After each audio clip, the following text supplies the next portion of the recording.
Assalamualaikum warahmatullahi wabarakatuh. Perkenalkan, nama saya Gilang Gitian Pertama dari kelas EG RPLB, siswa dari SMKN 2 Trenggalek. Pada kesempatan kali ini, saya akan membawakan sebuah storytelling sejarah mengenai salah satu peristiwa yang pernah mengancam integrasi bangsa Indonesia, yaitu pemberontakan DITII di Kalimantan Selatan. Teman-teman, kisah ini bermula pada akhir tahun 1949, tepat setelah Indonesia menerima kedaulatan penuh dari Belanda.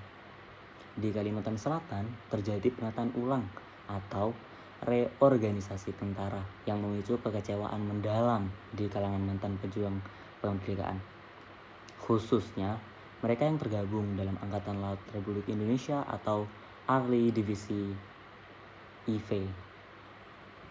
Banyak dari pejuang lokal ini yang sudah bertaruh nyawa demi kemerdekaan, justru dinyatakan tidak memenuhi syarat untuk masuk ke dalam tentara resmi pemerintah, yaitu APRIS.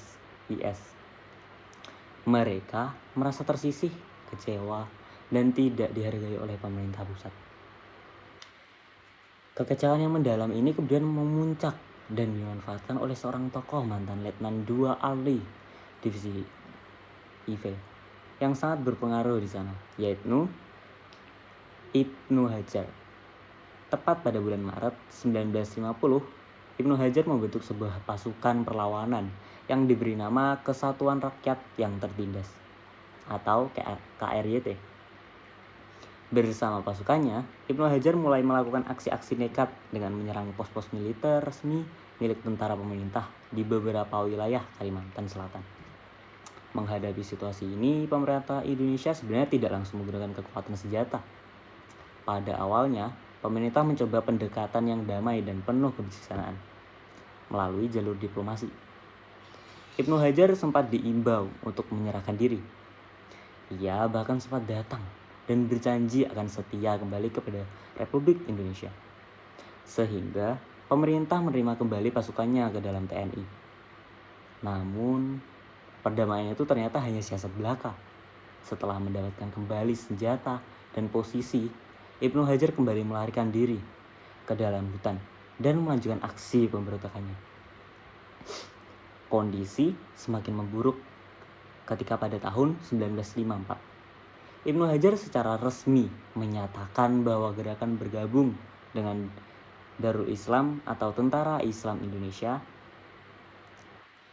yang dipimpin oleh Kartosoewirjo di Jawa Barat. Sejak saat itulah gerakan KRYT bertransformasi menjadi bagian dari jaringan di DI atau TII Kalimantan. Melihat jalur damai dan pengakuan berkali-kali dikhianati, pemerintah pusat akhirnya mengambil tindakan yang sangat tegas. TNI menggelar operasi militer terpadu untuk menumpas pemberontakan DI atau TII di Kalimantan Selatan ini. Pengepungan demi pengepungan dilakukan di area gerilya mereka di dalam hutan. Karena ruang gerak yang semakin sempit, ditambah pasukan yang mulai kelelahan dan kelaparan, pertahanan Ibnu Hajar akhirnya runtuh. Tepat pada bulan September 1963, Ibnu Hajar bersama sisa-sisa pasukannya berhasil ditangkap. Ia kemudian dibawa ke mahkamah militer luar biasa di Jakarta, dijatuhi hukuman mati dan dieksekusi pada tahun 1965. Dengan demikian, berakhirlah riwayat pemberontakan DITII di bumi Kalimantan Selatan. Teman-teman, dari peristiwa sejarah yang kelam ini, ada pelajaran penting dan hikmah yang bisa kita petik bersama.